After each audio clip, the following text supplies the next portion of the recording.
மெரினாவில் அமர்ந்திருந்த ஆண் பெண் இருவரையும் பார்த்து கணவன் மனைவியின் காவலர் கேட்ட ஒரு வீடியோ இப்போ சமூக வலைதளங்கள்ல ரொம்ப வைரல் ஆயிட்டு இருக்கு. சார் நீங்க முதல்ல ஹஸ்பண்ட் அண்ட் ஒய்ஃபா ஏன் சார் கேட்டீங்க? நீங்க யாருன்னு கேக்குறேன் நான். ஃபர்ஸ்ட் யாரு நீங்க? ஹஸ்பண்ட் அண்ட் ஒய்ஃபா ஏன் கேட்டீங்க? ஹஸ்பண்ட் அண்ட் ஒய்ஃபானா தனியா அங்க இருந்து பாக்கும்போது லவர்ஸா இருக்கு. எங்களை ஏன் சார் நீங்க ஹஸ்பண்ட் அண்ட் ஒய்ஃபான்னு கேக்குறீங்க? பீச்சுக்குள்ள நல்லா ஒண்ணே புரிஞ்சுக்கோங்க. என்ன புரிஞ்சுக்கணும்? உங்களுக்கு என்ன தேவை இருக்கு? ரெண்டு பேர் உட்கார்ந்து இருக்காங்கன்னா வந்து ஹஸ்பண்ட் அண்ட் ஒய்ஃபான்னு ஏன் கேக்குறீங்க? முதல்ல யாருன்னு கேட்டேன். யாரெல்லாம் கேட்கல, ஹஸ்பண்ட் அண்ட் ஒய்ஃபா நீங்கன்னு கேக்குறீங்க. சரி தனியா இருக்காங்களே ஹஸ்பண்ட் ஒய்ஃப் இருக்காங்களான்னு கேட்டேன். ஏன் அப்படி கேக்குறீங்க? நீங்க ஃபுல்லா சொல்றத கேளுங்க. சொல்லுங்க ஹஸ்பண்ட் ஒய்ஃபான்னு கேக்குறேன். சொல்லுங்க. லவ்வர்ஸான்னு கேட்பேன். இல்ல ஃப்ரெண்ட்னு சொன்னா சரிங்க. இப்படி கேட்க சொல்லிருக்காங்களா உங்க கிட்ட? டிபார்ட்மெண்ட்ல சொல்லிருக்காங்களா?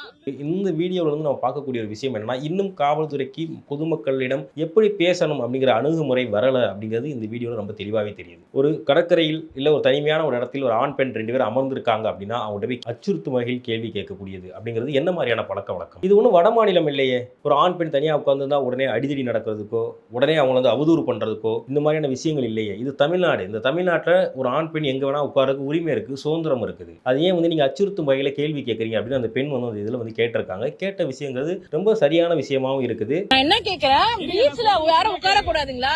ஒரு ஆண் ஒரு பொண்ணு உட்கார்ந்தா ஹஸ்பண்ட் அண்ட் ஒய்ஃபா லவ்வரான்னு கேப்பீங்களா? அப்படி ஏதாவது சட்டம் இருக்கா? சொல்லுங்க. அப்படி கேட்க கூடாது சார். அப்படி கேட்கறது அநாகரிகமான ஒரு விஷயம். ஒரு பொண்ணு பையன் உட்கார்ந்து இருந்தா வந்து ஹஸ்பண்ட் ஒய்ஃபா லவ்வரான்னு கேட்கறதே அநாகரிகமான ஒரு விஷயம். என்ன கத்துக்கிட்டீங்க? பீச்ல ஹஸ்பண்ட் அண்ட் ஒய்ஃப் தான் உட்காரணும்னு அவசியம் கிடையாது. இதன் மூலியமா காவலர்களுக்கு சொல்லக்கூடிய ஒரு விஷயம் என்னன்னா, இன்னும் பொதுமக்களை அவங்க எப்படி அணுகிறது, சரியான வார்த்தைகள் எப்படி சொல்லி பேசுறது அப்படிங்கிறதுக்கு இன்னும் பக்குவம் வரலையோ அப்படிங்கிறாப்புல தோணுது. இன்னமும் ஒருமையில பேசக்கூடிய காவலர்கள், தங்களிடம் கம்ப்ளைண்ட் பண்ண வரக்கூடிய பொதுமக்கள்கிட்ட மிக மோசமான முறையில் நடந்து கொள்ளக்கூடிய காவலர்கள், ஒரு டிராபிக் போலீஸா கூட இருக்கட்டும், ஏய் நில்லு அப்படின்னு சொல்லிட்டு ஒருமையில டக்குன்னு கூப்பிடக்கூடியது, ஒரு சில காவலர்கள் கெட்ட வார்த்தையில கூட பேசுவாங்க. இது மாதிரியான ஒருமை விஷயங்கள்ல பேசுறதுக்கு நிகரான ஒரு வார்த்தை தான் இது. நீங்க 2 கணவன் மனைவியா அப்படின்னு சொல்லிட்டு ஒரு ஆண் பெண்ணை பார்த்து கேட்கறது கூட. ஏன் கணவன் மனைவி மட்டும் தான் உட்காரணுமா? காதலர்கள் மட்டும் தான் உட்காரணுமா? எங்க வேணாலும் யார் வேணா உட்காரலாம். ஏன் இருக்க கூடாது?